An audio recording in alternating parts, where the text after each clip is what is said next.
So, Mateer hasn't had too many games like the one he just had. What do you see in him in terms of his mental makeup that will allow him to prepare to bounce back from that? The first thing that you see with his mental build and his mental makeup, one is that he's the ultimate competitor, and he is his harshest critic, and he knows that stuff that he did on last Saturday wasn't what winning requires. And so he does a really good job of resetting his mind, getting back to the basics, whether it's his footwork or his reads, and really honing in on that and cleaning that up and making sure he's very intentional with that in practice. But, also with that in his mental makeup build is he's a great leader.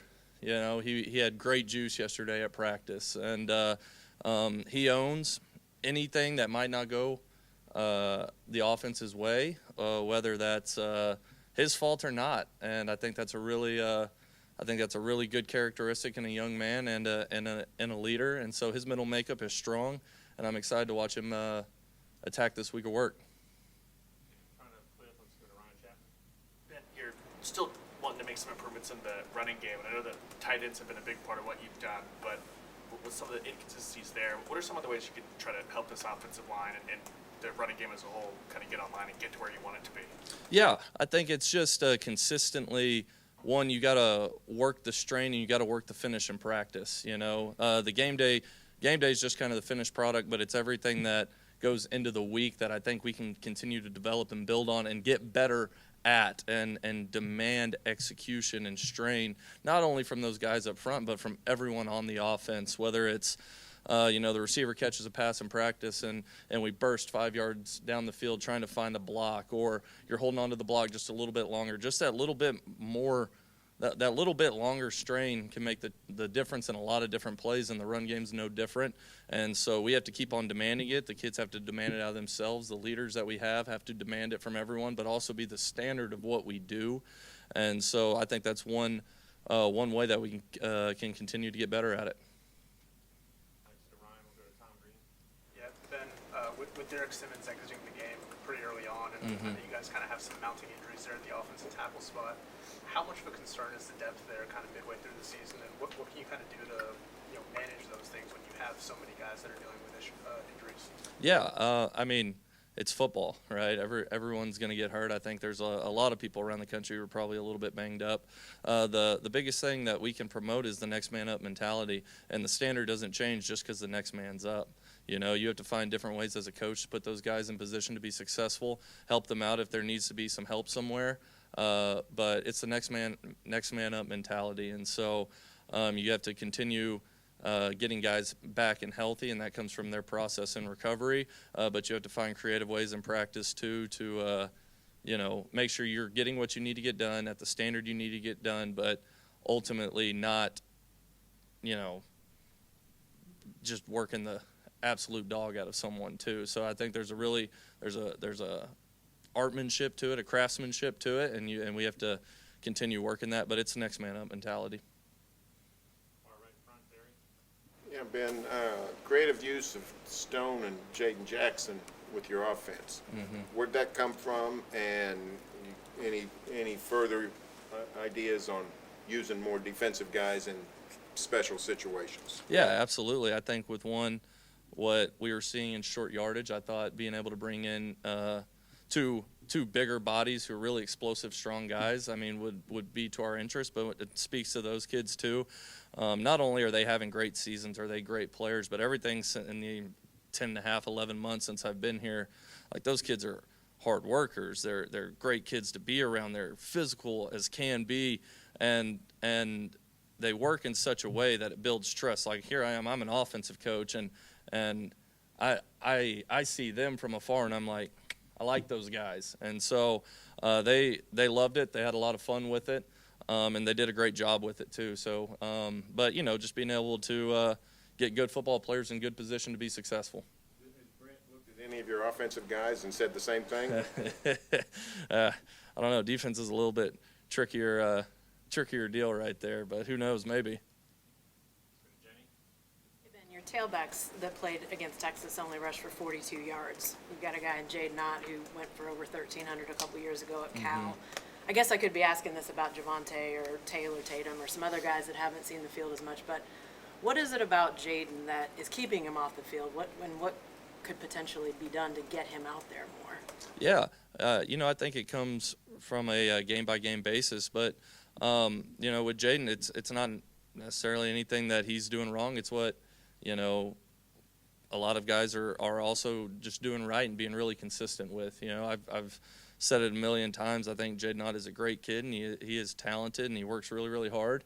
But there's a something about, especially the way that Torrey plays and he attacks his work every single day, that he's a guy that you can't take off the field. It'd be wrong just with how he performs, how he practices, how he prepares, how he is in the building, how he is with his mindset. And so again, that running back room I think has a lot of talented guys in it, but ultimately we have to put the most consistent person out there that not only runs the ball well but does everything else really, really well. And Torrey has been consistent with that all year, and so that's what.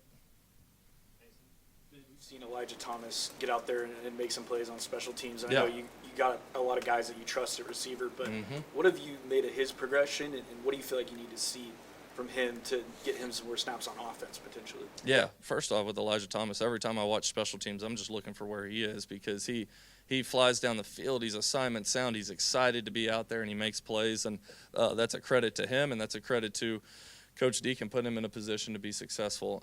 E.T.'s a really, really talented kid. You said it. I got a lot of receivers in that room that I do trust, guys who have just have a lot of veteran experience about them and everything. And again, it's nothing that E.T. has done wrong. He does great in practice, reps really well in practice. He's continuously building, his football IQ and his knowledge of the playbook, because at the end of the day, he is still a young kid out there, young man out there. But he's a talented kid who's taken all the right steps to find his way onto the field. And so, but that receiver room is deep, and a bunch of good kids in there, and we just got Giovanni back, right? Well, okay, I gotta get Giovanni going too, and so and that's nothing to do with ET, but there's a lot of guys in that room, and he just does a great job of coming to work every day, and I'm really, really proud of the impact that he is having on the game on special teams, and he is an awesome kid to be around.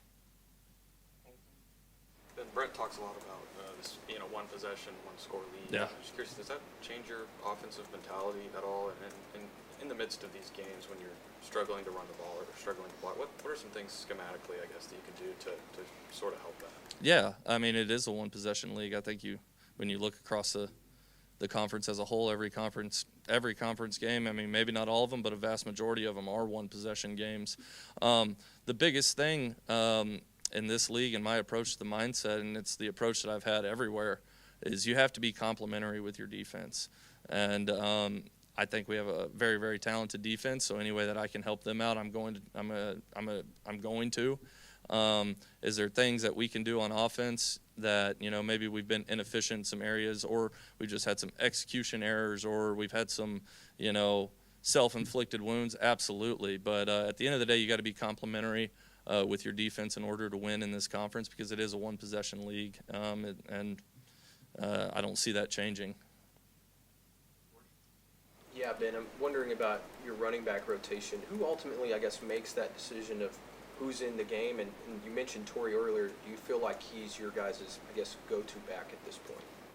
Yeah, who makes those decisions as far as who they get in? Well, we have a personnel meeting every Thursday at the end of the day, and we determine, who are going to be our first two running backs in, and then if specific plays, all right, who's going to be in these specific plays, and then in game, it's me and Coach Murray. Hey, we stay true to our rotation unless I say on the headset, hey, give me so and so right here, So that's kind of how that works. That's how it works with a lot of the positions, and so yeah. Do you feel like Torrey's kind of that guy at this point in the season, that he's kind of your lead back? He's the one who's been the most consistent from a practice and a game standpoint. And if he continues that consistency, I don't see why he'd come off the field.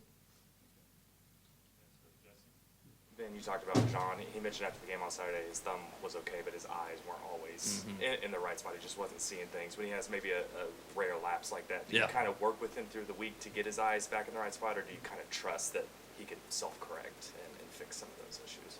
Yeah, I mean, it's a mental reset. Do I trust John Mateer? Absolutely, I do. But I wouldn't be doing my job as a coach if I just sat back and said I'm gonna just trust that he's gonna get it right. And so it's a mental reset. It's back to the basics. It's whenever we're doing a walkthrough, hey, be great with your feet right here. High detail in your feet. Where are my eyes supposed to be at? And then that translates over to practice reps, and then that translates over to good on good reps, and then translate over to game reps. And so I trust John. Is he gonna put the work in to improve? Absolutely. But I have to do my job as a coach too, and be on him about those little things.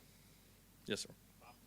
Yeah, Ben, just wondering if there's anything going on with Javante Barnes. Nothing on the availability report. He hasn't had snaps of the last couple games. Is that just the way it's worked out, or?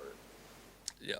I mean, I would say that was probably the way that's just worked out, because Javante is really intelligent. He's really tough. He's really physical. He's a great pass protector. But, just for assortment of different reasons, a lot of which that I've talked about with Torrey already, he just hadn't seen the field as much.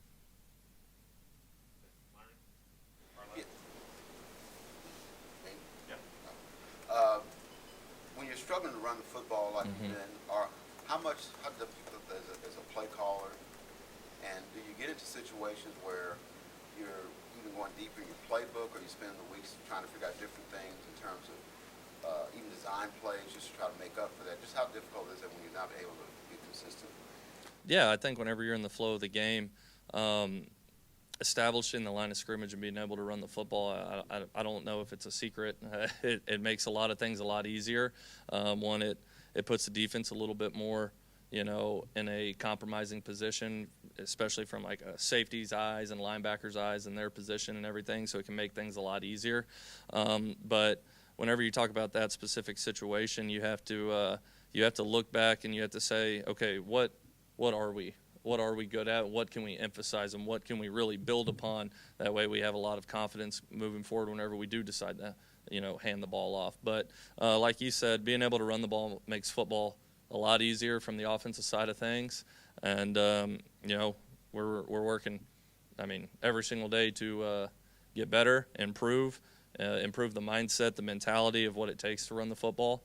And the kids are, buying into it. They're working hard with it, and we got to just keep on demanding it out of them, demanding it out of us as coaches to emphasize the strain and the finish out at practice, because ultimately that's where it all begins, is out at practice, and it translates over to the game. So, you got to be able to run the football.